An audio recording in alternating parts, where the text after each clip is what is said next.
Nomor 3, dari gambar 1 dan 2, berapakah atau bagaimana tekanan gambar pertama dan kedua, siapa lebih besar dan apa variabel yang mempengaruhi. Kita lihat, kalau di bejana pertama yang menekan alas dari bejana adalah zat cair. Nah, dalam hal ini tekanannya tentu tekanan yang ditimbulkan oleh zat cair, namanya tekanan hidrostatis. Rumusnya apa? Rho cairan dikali gravitasi dikali dengan kedalaman. Nah, ini tekanan di bejana pertama. Nah, tekanan di bejana kedua, ketika dimasukkan logam, tentu nanti kedalamannya atau cairannya akan bertambah tinggi. Karena kedalamannya bertambah tinggi, tentu tekanannya juga akan lebih besar. Nah, apa yang mempengaruhi kenaikan air tersebut? Yang mempengaruhi kenaikan air adalah volume dari benda yang dimasukkan ke dalam cairan. Jadi dalam hal ini P2 akan lebih besar dari P1.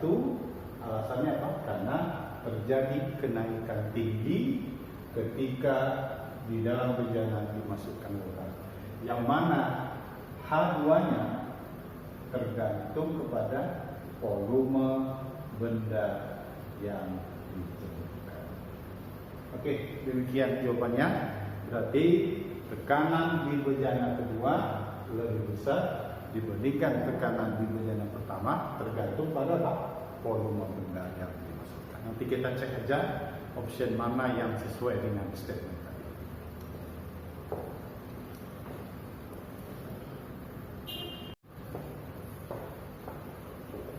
Yang berikut kita lihat nomor 4, masih dari gambar yang sama, ya.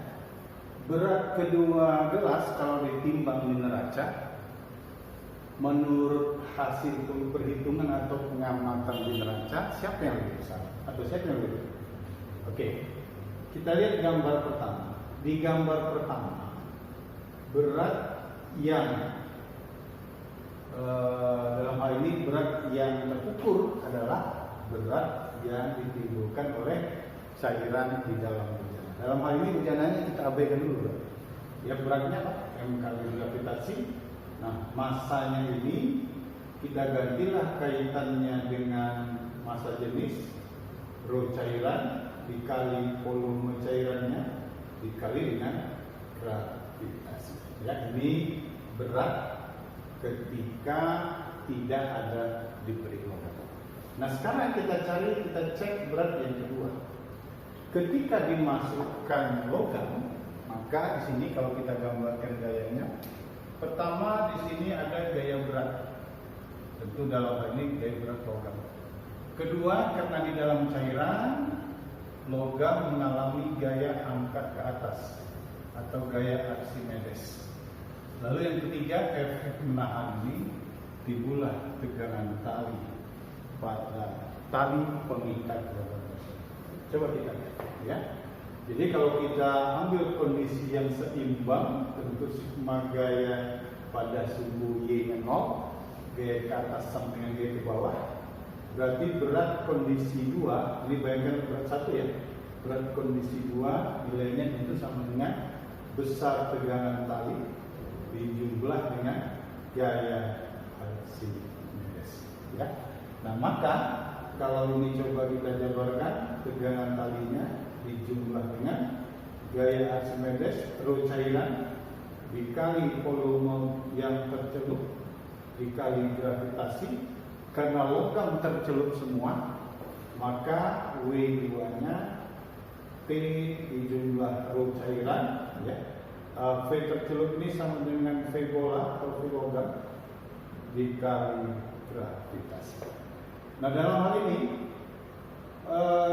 jelas ada perubahan, ya. Ada perubahan berat kondisi pertama dan kondisi kedua. Perubahan beratnya dalam hal ini delta W, katakanlah W2 kurang W1. Nah, ini tergantung apa? Tergantung berapa banyak air yang naik ke atas akibat dicelupkannya logam tersebut. Jadi kenaikannya dalam hal ini tergantung kepada jumlah kenaikan air pada saat logam kita masukkan ke dalam air. Tolong nanti dicek offsetnya mana yang sesuai. Jadi saya ulang ya. Di nomor 3 tekanan kedua lebih besar dari pertama. Nomor 4 berat di gambar kedua lebih besar dari gambar pertama, tergantung berapa kenaikan air yang diakibatkan saat logam kita masukkan ke dalam jana. Dalam hal ini logam itu diikat dengan surface.